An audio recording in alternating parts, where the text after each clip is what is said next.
ये मेरा पहला एपिसोड ऑनलाइन आया, मुझे मेरे ही दोस्तों और जानकारों ने कॉल्स और मैसेजेस करके कहा, भाई ये किस लाइन में पड़ गए तुम। ये लाइन तो चाणक्य नीति की है और उसके सेकंड एपिसोड में भी अब अपन बात करना शुरू करते हैं। पर उससे पहले मैं आपको बताना चाहूंगा कि चाणक्य को लेकर मेरी समझ भी बहुत ज्यादा नहीं है। मैं बस उन्हें उनकी टीचिंग्स को एक्सप्लोर कर रहा हूं और मेरे कॉर्पोरेट करियर में जो भी मैंने फील किया है, ये मेरे साथ हुआ है, उनके जवाब ढूंढ रहा हूं। ऐसे में अगर आपको भी अपनी पर्सनल या प्रोफेशनल लाइफ से जुड़े हुए सवालों के जवाब चाणक्य से मिल जाएं तो क्या बुरा होगा, बल्कि भला ही होगा। एक्चुअली चाणक्य और उनके अर्थशास्त्र को न तो लोगों ने पढ़ा और न ही समझा। वो तो सिर्फ बने बनाए टेम्पलेट्स में लिखे हुए उन कोट्स को पढ़ते रहे जो शायद चाणक्य ने कभी कहे भी ना हो। लेकिन इन लोगों ने पढ़े, समझे और ऑनलाइन प्लेटफॉर्म्स पर शेयर भी कर दिए ये कोट्स, बिना ये सोचे या जाने कि इनको और भी लोग पढ़ते हैं। और हर किसी का किसी भी बात को लेकर इंटरप्रिटेशन सब्जेक्टिव हो सकता है और ऐसे में वो इंसान अपनी अक्ल के हिसाब से उनका मीनिंग निकालकर उस पर या तो एक्ट करेगा या रिएक्ट कर सकता है। अच्छा, मेरा एक दोस्त है, उसका बेटा एक नया टीम लीड बना है और वो बड़ी शिद्दत से चाहता है कि वो अपने प्रीवियस बॉस से बेहतर बॉस बने। तो मेरे दोस्त ने उस लड़के को मेरी तरफ मोड़ दिया। इस पर मैंने कहा, देखो भैया, हम कोई ज्ञानी महात्मा तो है नहीं कि तुम इधर सवाल का तीर छोड़ोगे और उधर हम तुरंत ही उसका जवाब दे मारेंगे, क्योंकि भाई मैं तो खुद भी सीख रहा हूं ना और अपने खुद के सवालों के जवाब ढूंढ रहा हूं। पर जब उस नौजवान ने बार बार जोर दिया तो मैंने भी चाणक्य के अर्थशास्त्र में पढ़ी हुई बात से उसके सवाल का जवाब दिया। एक सत्ताधीश या एक टीम लीड को क्या करना चाहिए उसके लिए तो गाइडलाइंस हैं, पर एक लीडर को क्या नहीं करना चाहिए ये जानना बेहद जरूरी है।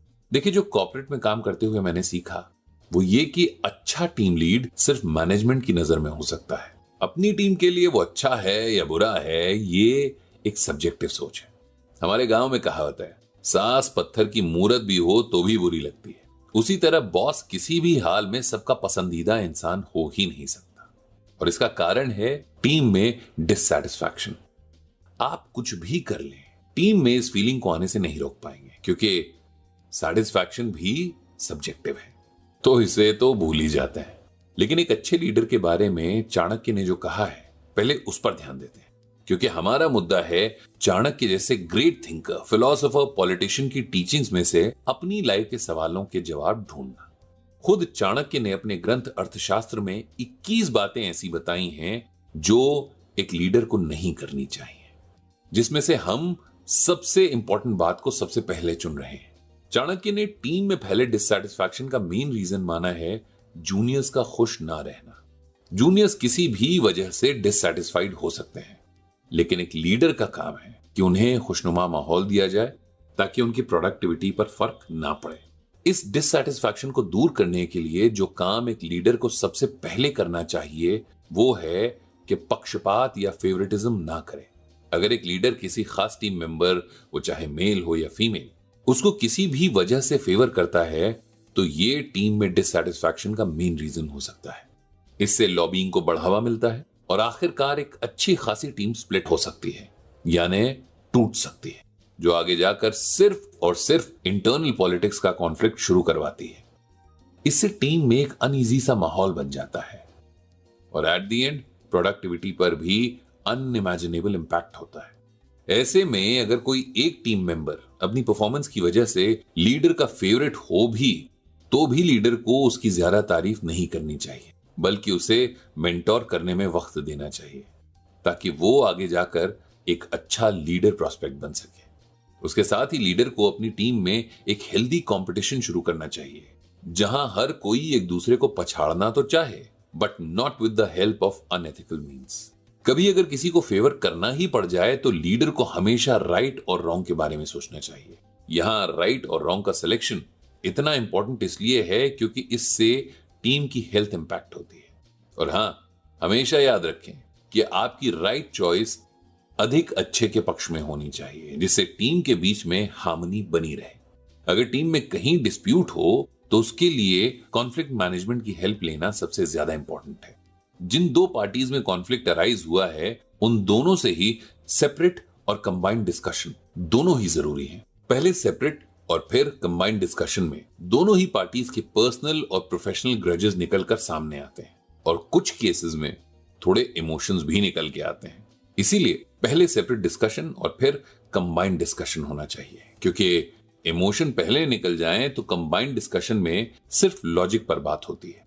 दोनों ही पार्टीज को उनकी टीम में उनकी अहमियत समझाएं और फिर उन दोनों की इंपॉर्टेंस एक दूसरे की प्रोफेशनल ग्रोथ के पर्सपेक्टिव से समझाएं।